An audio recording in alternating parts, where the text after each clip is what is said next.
The crystal-clear waters of Hydros Prime had always been perfect. For thousands of years, the Zilani people swam through their ocean cities, tending to their coral gardens and living in harmony with their water world. Their buildings grew from the seafloor like living things, made from shaped coral and flowing with the currents. Schools of fish swam through the city streets, and the Zilani children played among the kelp forests that reached toward their sun. But now their sun was dying, and it was happening too fast. Commander Thala 9 floated in the observation dome at the top of the central spire, watching the readings with growing fear. Her blue-green skin rippled with worry patterns, and her large eyes reflected the harsh light that now came from their star. The sun that had warmed their oceans for millions of years was getting hotter and brighter. Much hotter, much brighter. The predictions were wrong, whispered her aide Neth 4, his tentacles curling with anxiety. The star was supposed to remain stable for another 1,000 years.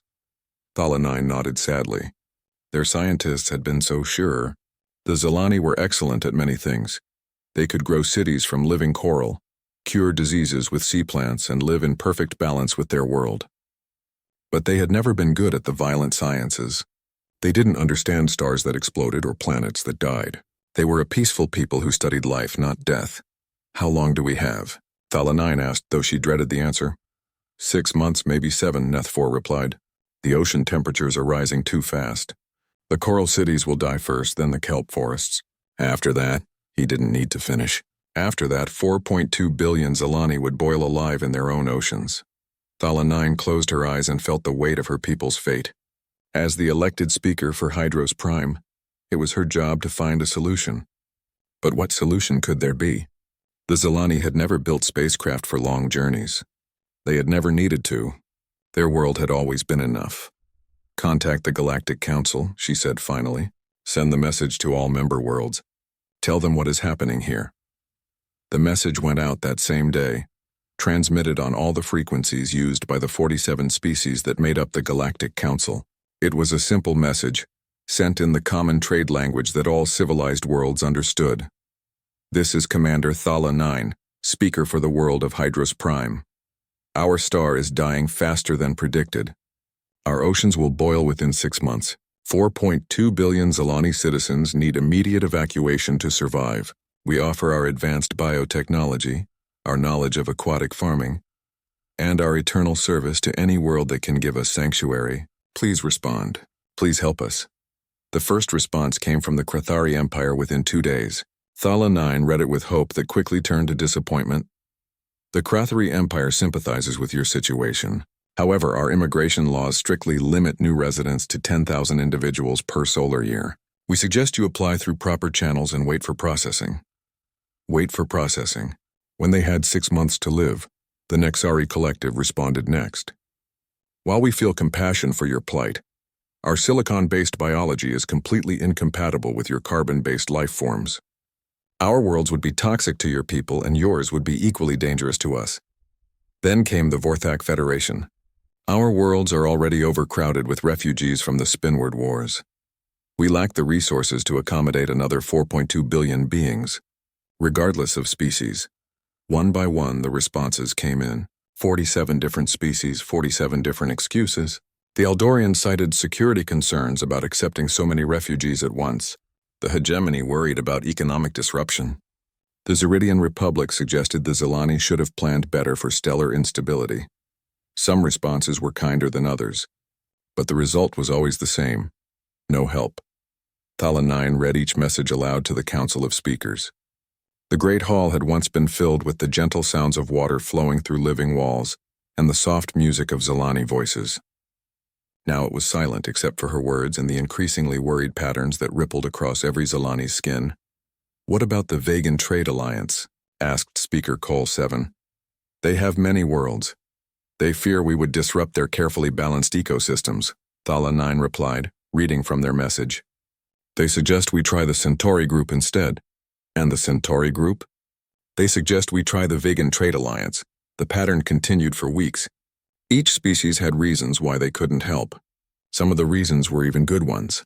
Truly, many worlds couldn't support billions of aquatic refugees without destroying their own ecosystems.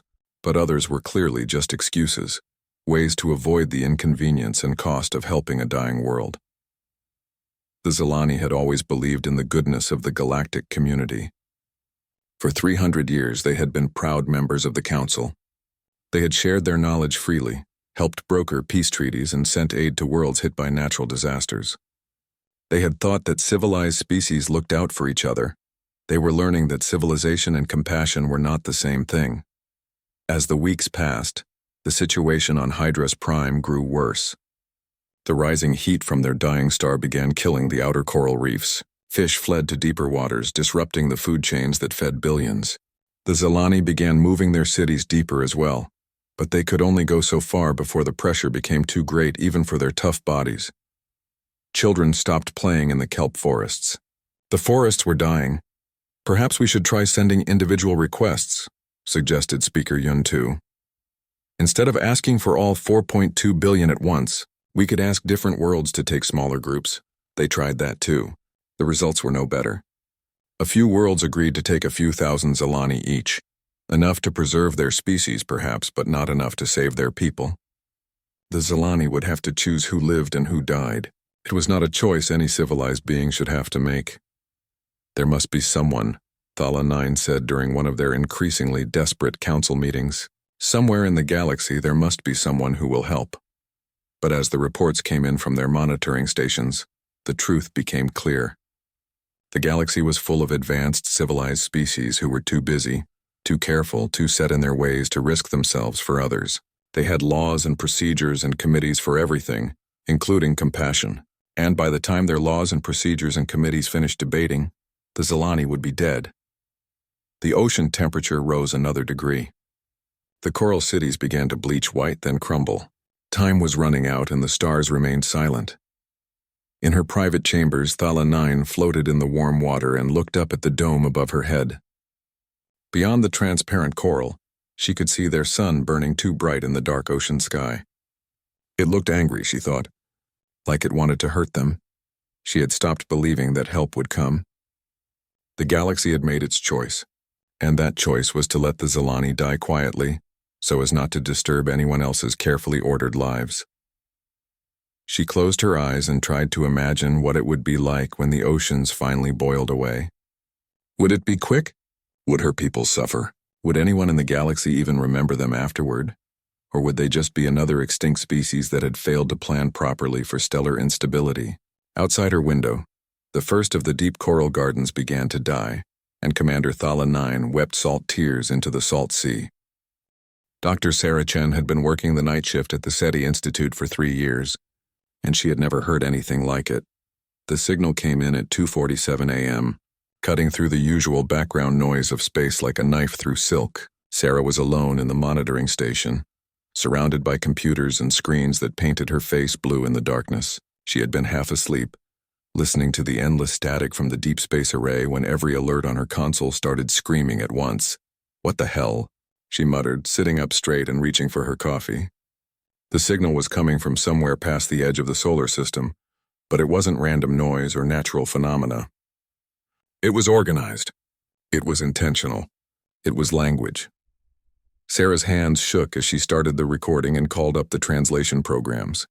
SETI had been listening for signals from space for over 60 years, but they had never found anything like this. Most scientists had given up hope of ever hearing from alien civilizations, but here it was, playing through her speakers in the quiet Nevada desert. The message was long and complex, but the translation programs were good. Within an hour, Sarah had a rough understanding of what she was hearing. Within 3 hours, she was crying. She called Dr. Martinez first, then Dr. Volkov, then the director. By dawn, the small city station was packed with scientists, government officials, and reporters who had somehow heard about the discovery. The parking lot filled with cars and news vans, and Sarah found herself at the center of the biggest story in human history. But it wasn't a celebration. It was a tragedy. "Play it again," said Director Patterson, rubbing his tired eyes. The translation scrolled across the main screen as the alien voice spoke in liquid tones that reminded Sarah of whale songs. "This is Commander Thala 9, speaker for the world of Hydros Prime. Our star is dying faster than predicted. Our oceans will boil within 6 months. 4.2 billion Zilani citizens need immediate evacuation to survive." The room fell silent. Sarah watched the faces around her as the message continued. describing advanced biotechnology and offers of service, pleading for sanctuary for an entire civilization that was about to die. "How far away are they?" asked Agent Morrison from the State Department. "About 47 light-years," Dr. Volkov replied. "The signal is already 3 months old by the time it reached us, so they have maybe 3 months left," Sarah said quietly. "If they're even still alive." Agent Morrison was already on his phone, speaking in rapid whispers to people in Washington. Dr. Patterson was calling other observatories around the world, confirming the signal. The reporters were frantically taking notes and making calls to their networks, but Sarah wasn't listening to any of them. She was reading the technical specifications the Zilani had included with their message. Descriptions of their biotechnology, their cities, their way of life. They were an aquatic species living in coral cities under the oceans of their world. They had no experience with space travel, no way to save themselves. They were going to die unless someone helped them, and apparently nobody was helping them. "There are other signals too," Dr. Volkov said, pointing to his screen. "Responses to the Zilani message from dozens of different sources. They're all saying no." Sarah read through the responses with growing anger. Bureaucratic language and polite excuses, but the meaning was clear. An entire civilization was about to die, and nobody cared enough to help. "We have to do something," she said. Agent Morrison looked up from his phone. "Dr. Chen, we don't even have faster-than-light travel. How could we possibly help aliens 47 light-years away?" "I don't know," Sarah snapped. "But we have to try." The story broke on every news channel by noon. Within hours, it was everywhere. Social media, newspapers, radio shows, and internet forums. The response was immediate and overwhelming. Save the Zilani started trending on Twitter within 6 hours. By evening, it was the top hashtag in 14 countries. People shared the translated messages, created artwork of the dying coral cities, and demanded that their governments do something. "It's unprecedented," said Dr. Patterson, watching the news coverage. "I've never seen the public respond to anything like this." The responses weren't just emotional, they were practical.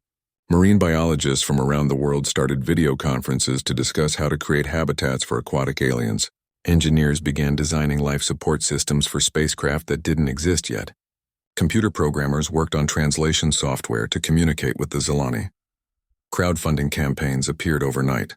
Save the Zilani raised $2 billion in the first week. Tech billionaires started announcing plans to fund rescue missions. The European Space Agency, NASA, and SpaceX held emergency meetings to discuss building ships capable of interstellar travel, but the governments were slower to act. Politicians worried about the cost, about the risks, about whether it was even possible. They formed committees and held hearings and asked for more studies. The people didn't wait for committees. James Rodriguez was a marine engineer from Miami who specialized in underwater habitats. He posted a video blog that got 20 million views in 2 days. "We can't get to them in time, but maybe we can bring them here. Look, we've got oceans, right? Deep oceans. We could build underwater cities using their coral-growing technology. Hell, we've been building oil rigs in the deep ocean for decades.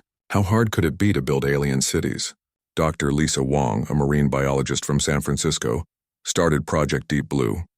Her idea was simple: convert abandoned oil rigs and underwater mining facilities into refugee camps for aquatic aliens. "The infrastructure is already there," she explained in her viral TED Talk. "We just need to modify it." In Russia, submarine designer Viktor Petrov began working on transport vessels that could survive in alien oceans. In Japan, biotechnology companies started trying to reverse engineer Zilani coral-growing techniques from the technical data in their messages. None of it should have worked. The technology gaps were enormous. Humans had never built spacecraft capable of interstellar travel, never designed life support for aquatic aliens, never grown living buildings from coral. The experts said it was impossible, but the impossible had never stopped humans before. Sarah found herself at the center of the growing movement. As the scientist who had first received the message, she became the unofficial spokesperson for Project Sanctuary, the international effort to save the Zilani. She testified before Congress, spoke at the United Nations, and gave interviews to news channels around the world. "Why should we care about aliens we've never met?" asked one hostile congressman during a hearing. Sarah looked at him like he was insane. "Because they're people," she said. Because they're going to die if we don't help them. Because somebody has to care. The congressman didn't seem satisfied with that answer, but the American people were. Polls showed that 73% of Americans supported spending whatever it took to attempt a rescue mission. Similar numbers were reported in Europe, Asia, and Latin America, but support wasn't enough. They needed ships, technology, and time was running out. The latest calculations show we have maybe 60 days before their oceans reach the boiling point, Dr. Volkov reported during one of their daily briefings. Even if we could build ships tomorrow, the journey would take months. Then we build faster ships, Sarah replied. We find a way. Agent Morrison shook his head. Dr. Chen, I admire your optimism, but faster-than-light travel is still theoretical. We can't just invent warp drive because we need it. Why not? Sarah asked. 3 months ago, we didn't know aliens existed. Now we're planning to build underwater cities for them. If we can do that, we can figure out how to get there in time. Around the world, thousands of scientists were working on the same problem. Not because their governments had ordered them to, not because they were being paid to, but because they couldn't stand the idea of letting an entire civilization die when they might be able to help. The Zelani signal continued to broadcast, growing weaker each day as their equipment failed and their cities died. But now there were new signals mixed in with theirs. Responses from Earth in dozens of languages, all saying the same thing. We hear you. We're coming. Hold on. Sarah worked 18-hour days, coordinating with scientists around the world, reviewing engineering proposals, and fielding calls from everyone from Nobel Prize winners to elementary school students who wanted to help. She survived on coffee and determination, driven by the alien voices that still played through her speakers every night. They were still out there, still broadcasting, still hoping someone would help them. And for the first time in their history, the human race was united behind a single goal: saving people they had never met, in a place they had never been, because it was the right thing to do, whether it was possible or not. The first breakthrough came from an unexpected source. A 17-year-old kid from Mumbai named Raj Patel. Raj had been following Project Sanctuary since the beginning, spending his nights in internet forums where physicists and engineers shared their wildest ideas for faster-than-light travel. Most of the ideas were impossible or would take decades to develop. But Raj noticed something the experts had missed. Look at the Zelani data transmission he posted on the forum at 3 a.m. local time. They're not just sending radio waves. There's a quantum component embedded in the signal. They're already using some kind of FTL communication technology. Dr. Sarah Chen saw the post 6 hours later and nearly choked on her coffee. The kid was right. Hidden in the technical specifications the Zelani had transmitted were the blueprints for their quantum communication system. It wasn't faster-than-light travel, but it was a start. Within days, every major physics laboratory on Earth was working on reverse engineering Zelani quantum technology. The breakthrough came from a joint team at CERN and MIT, who figured out how to modify the quantum communication principles to create what they called quantum tunneling propulsion. It sounded impossible. It probably was impossible, but the test vehicle they built in an abandoned aircraft hangar in Nevada actually worked. Successful. Quantum tunnel established, reported Dr. Kim from Mission Control as they watched the small probe disappear in a flash of blue light. Vehicle has successfully jumped 0.3 light years. Signal confirmed from target coordinates. The probe had traveled further in 3 minutes than human technology had ever gone before. It was crude, dangerous, and barely understood by the people who had built it. But it worked. Dr. Elena Rodriguez, the chief engineer for Project Sanctuary, stared at the readings on her screen. How long to build a ship big enough to carry people? With current resources? Maybe 6 months, replied Dr. Kim. The Zelani don't have 6 months. They have 6 weeks.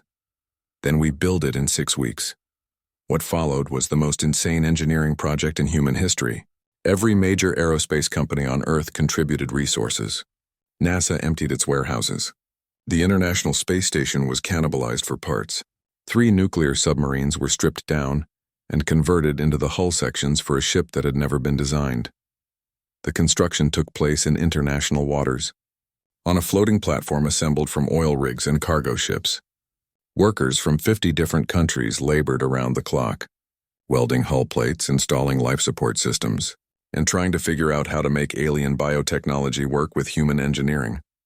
Meanwhile, The quantum tunneling drive was being scaled up from probe size to ship size with no time for proper testing. The power requirements were enormous. They had to build a portable fusion reactor just to run the drive system. The radiation shielding was experimental. The navigation system was based on incomplete understanding of quantum mechanics.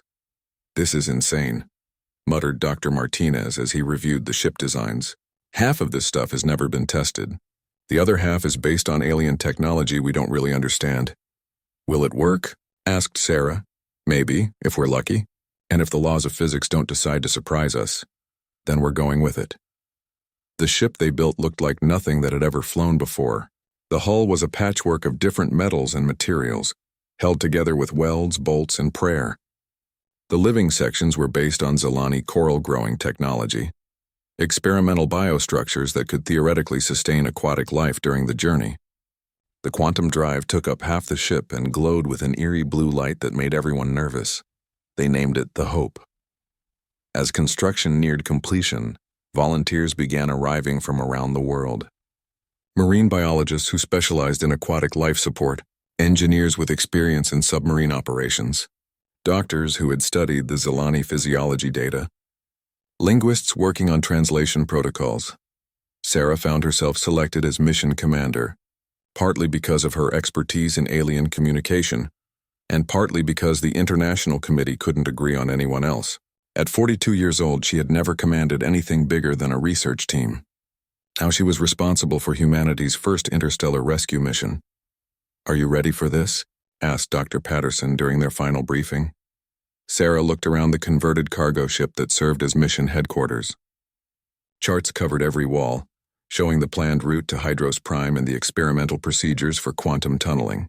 Computer screens displayed real-time updates from the construction platform, where the Hope was receiving its final systems checks. "Nobody's ready for this," she replied. "We're making it up as we go along."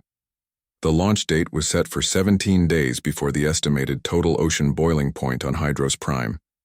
If everything went perfectly, if the quantum drive worked, if the navigation was accurate, if the ship held together during tunneling, if they could find the Zilani homeworld in the chaos of a dying star system, they might arrive with just enough time to begin evacuations.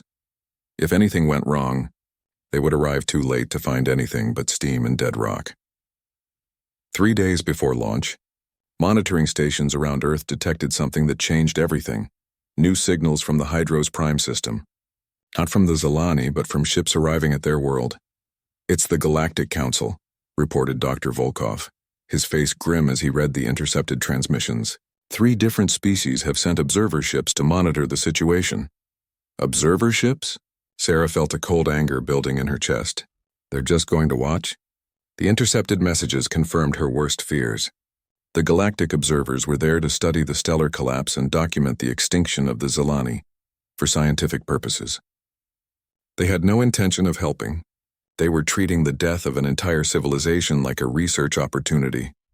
"At least now we know we're not the only ones who can get there in time," said Dr. Rodriguez grimly.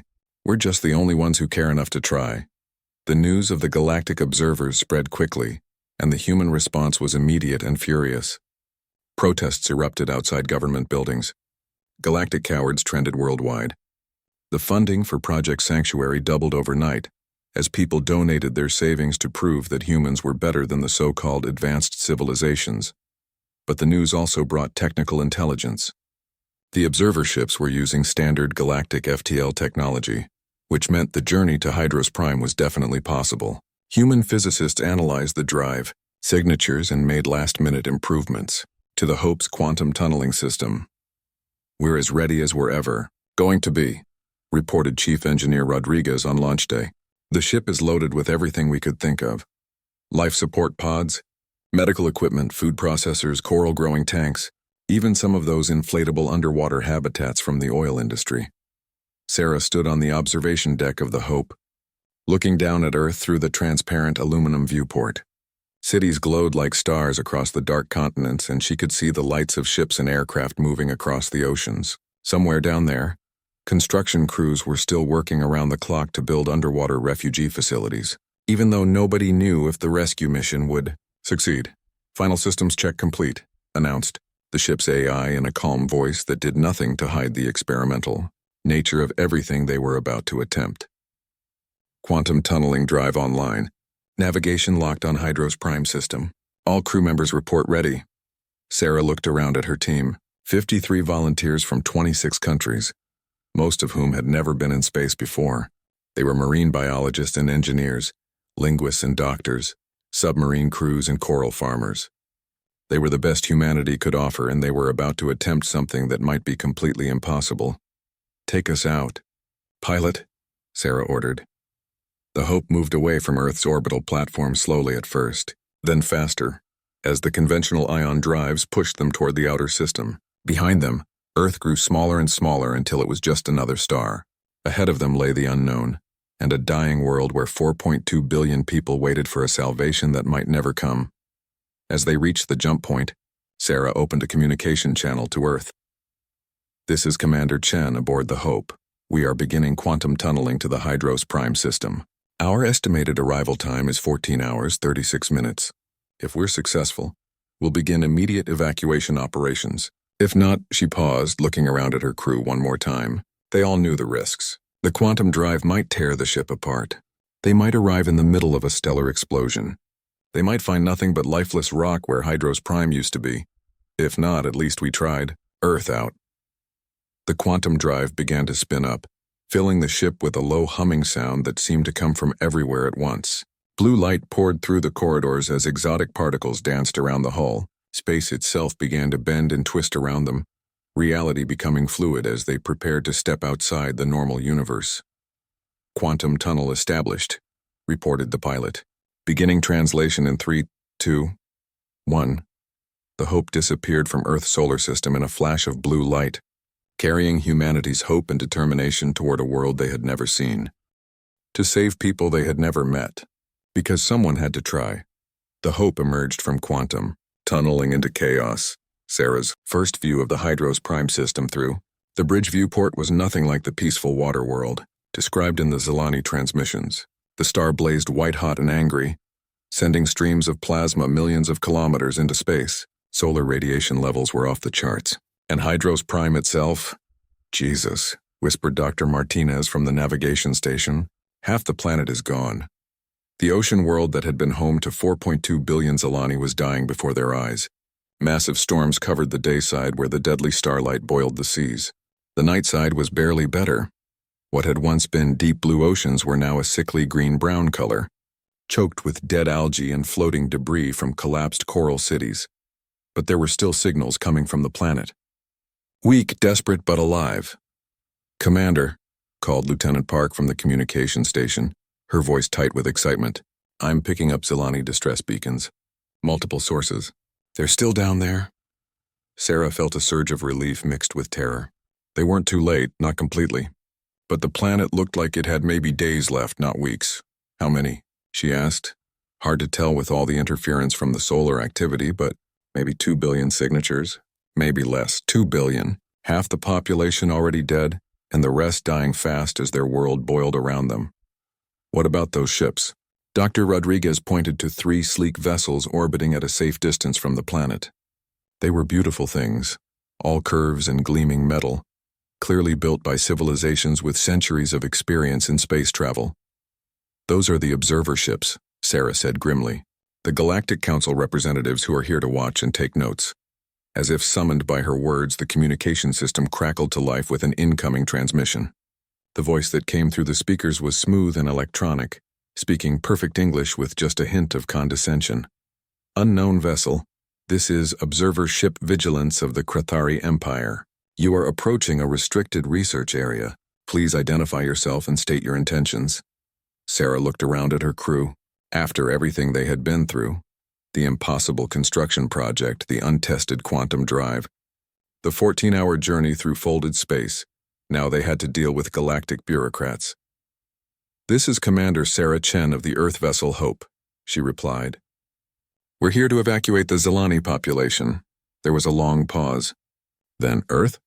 We have no record of Earth in our database. Are you a previously unknown member species?" "No, we're not members of anything. We're just here to help." Another pause, longer this time.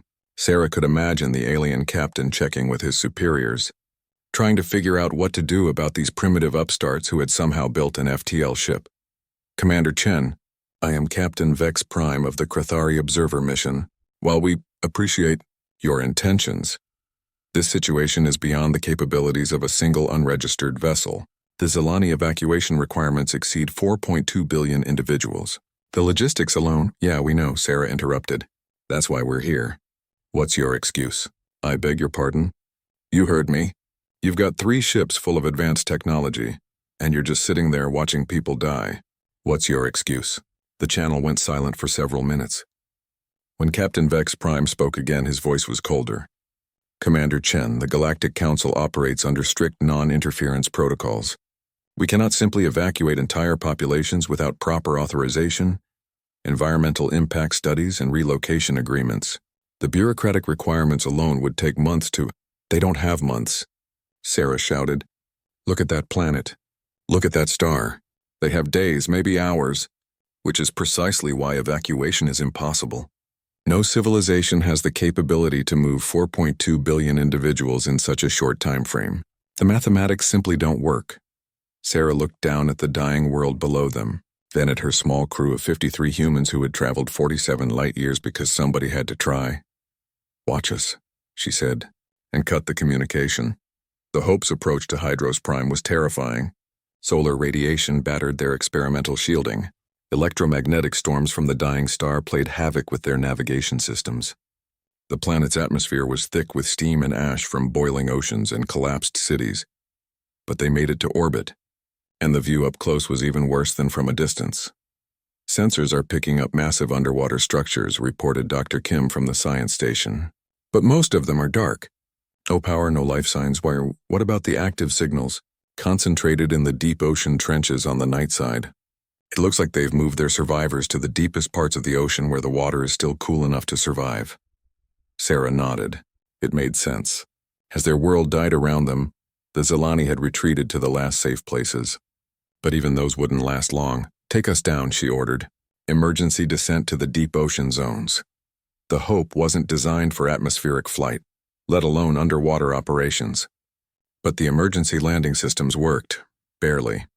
They splashed down in what had once been a thriving Zilani city and was now a wasteland of bleached coral and dead kelp forests.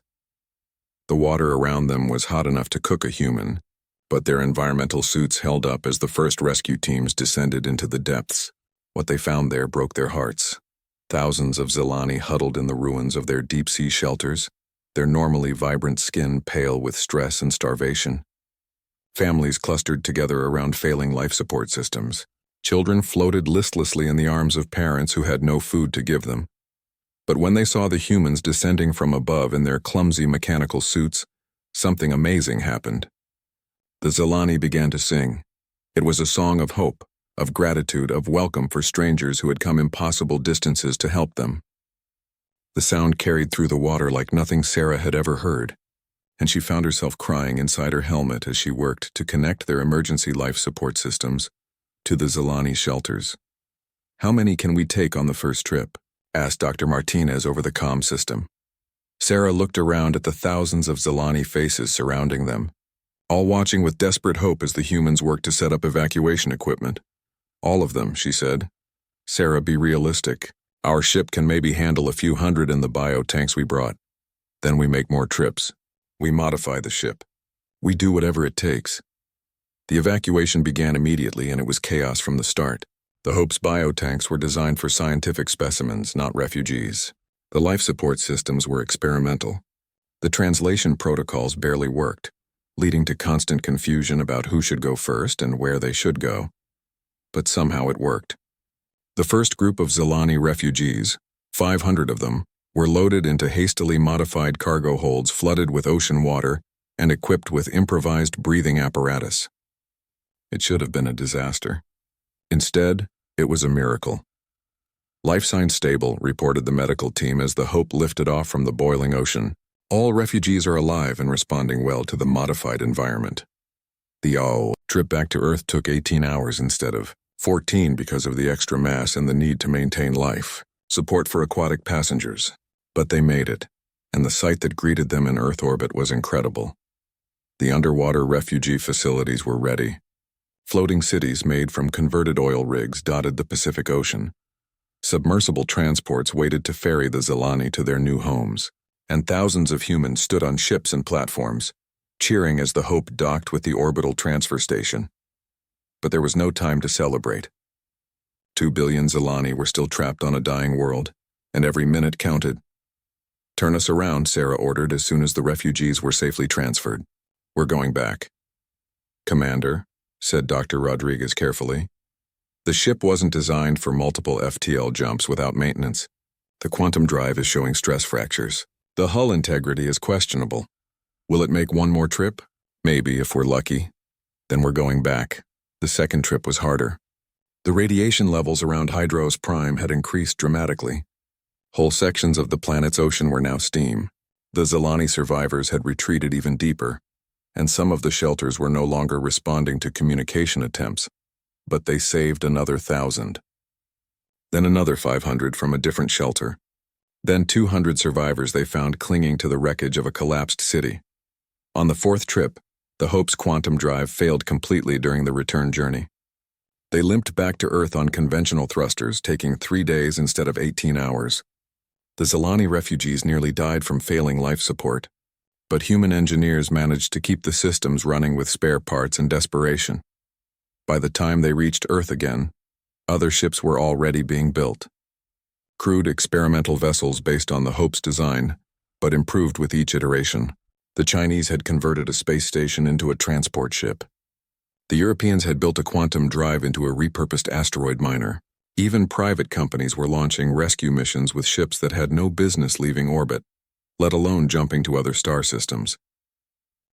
6 months after the last rescue ship returned from the dead system that had once been Hydros Prime, Ambassador Sarah Chen stood in the newly built coral gardens beneath the Pacific Ocean, watching something that had never existed before in the galaxy's history. Human and Zilani children played together in the living corridors of the underwater city, their laughter echoing through structures that grew from engineered coral and human steel. The walls themselves pulsed with soft bioluminescent light, regulated by Zilani biotechnology that had learned to work with human electrical systems. Fish swam through carefully designed channels in the architecture, part of an ecosystem that fed both human and Zilani families. "The integration is remarkable," said Cole 7, the Zilani scientist who had become Sarah's closest collaborator. His skin patterns showed the deep blues and greens of contentment as he watched a group of human teenagers learning to cultivate kelp alongside their Zilani friends. "Our two species have created something neither could have achieved alone." Sarah nodded, though her attention was focused on the communication panel that had been flashing for the past hour. Another distress signal had been detected by Earth's deep space arrays, this one from a system 23 light-years away. The Venturi, a crystalline species whose homeworld was being consumed by an expanding gas giant, were pleading for evacuation assistance. Like the Zilani before them, the Venturi had sent their plea to every known civilization in the galaxy. Like the Zilani, they were being ignored by the Galactic Council species who found their situation regrettable but impractical to address. Unlike the Zilani, they would not be ignored by Earth. "The rescue fleet is ready," reported Captain Rodriguez over the comm system. 7 ships this time, all equipped with crystalline habitat modules and atmospheric processors designed for silicon-based life. "We can be at the Venturi system in 48 hours. Sarah looked around the thriving underwater city one more time. In 6 months, the Zilani refugees had gone from homeless survivors to full partners in creating something wonderful. Their biotechnology had revolutionized human medicine, agriculture, and architecture. Their knowledge of ocean ecosystems had helped heal damaged coral reefs around Earth. Their art and music had enriched human culture in ways that couldn't be measured. But more than that, they had changed how humans saw the universe. The galaxy wasn't empty space between planets, it was full of people.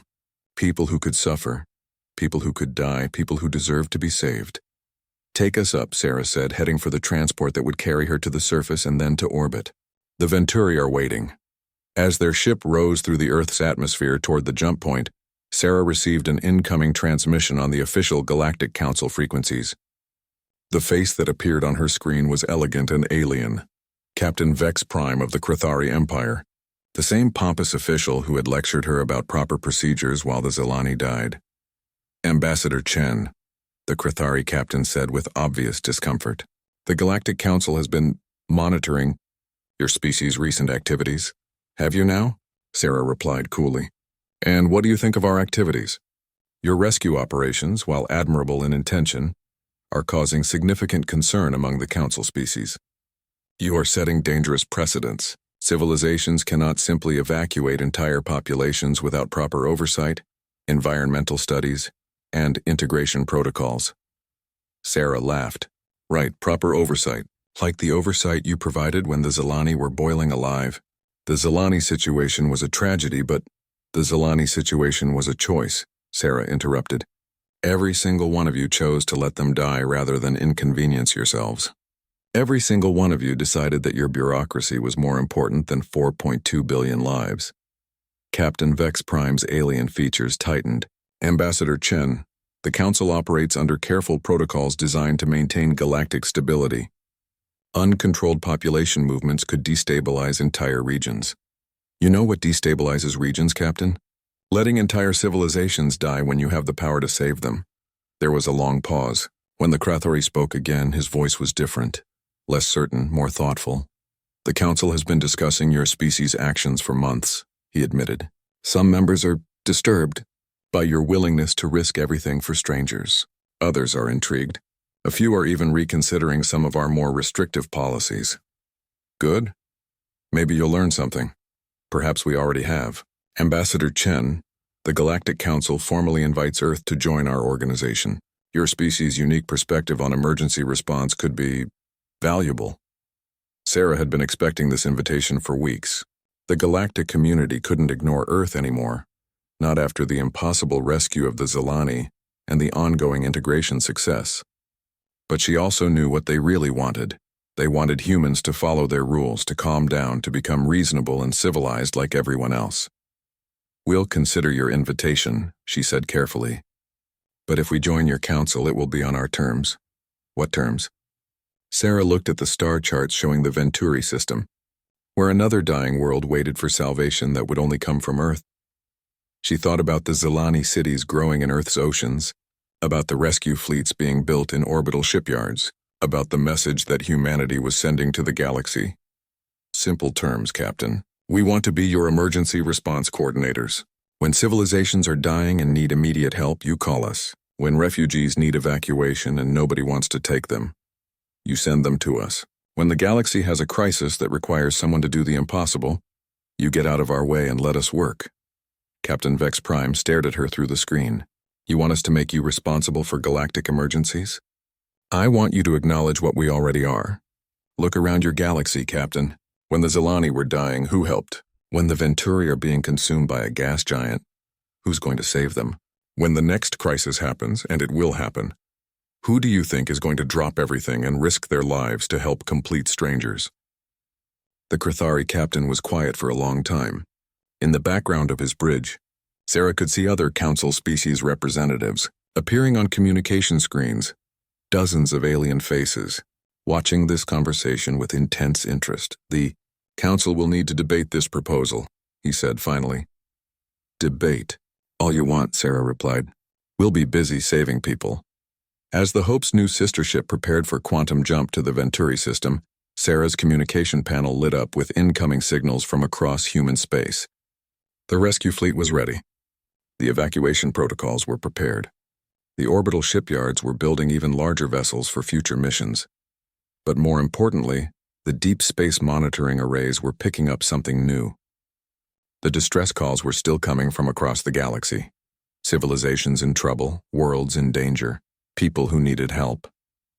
But now there were other signals mixed in with the pleas for aid, messages of hope, transmissions from species who had heard about the Zilani rescue, and the human response to galactic indifference, offers of assistance from worlds that wanted to help with future rescue missions, even requests for admission to what some alien media were calling the Human Alliance, the growing coalition of species who believed that helping strangers was more important than following rules, jump coordinates, Confirmed, reported the navigation officer. Ready for quantum tunnel to Venturi system. Sarah looked out at the stars one last time before they left Earth's solar system. Somewhere out there, among the billions of lights in the galaxy, were people who needed help. People whose governments and neighbors had abandoned them, whose distress calls had been ignored by civilizations too advanced to care. But they wouldn't be ignored anymore. Because now the galaxy knew. When the distress calls reached the stars, Earth would answer. "Take us out," Sarah ordered. The ship disappeared in a flash of blue light, carrying humanity's promise to the stars, that no one would die alone, that no call for help would go unanswered, that someone would always care enough to try the impossible. Behind them, in the coral cities beneath Earth's oceans, human and Zilani children played together in the gardens their parents had built from hope and determination. And in the deep space arrays that ringed the solar system, the receivers stayed open, listening for the next voice that would cry out to the universe for salvation, because someone had to listen, someone had to care, and that someone would always be human. The last transmission from Earth before the rescue fleet departed was broadcast on all galactic frequencies, in every known language, carrying a simple message that would echo across the galaxy for generations to come. "This is Earth. We hear you. We're coming, always." In the darkness between the stars, that message raced toward distant worlds where people looked up at alien skies and dared to hope that somewhere in the vast universe, someone cared enough to help a stranger. They were right to hope. Humanity was coming.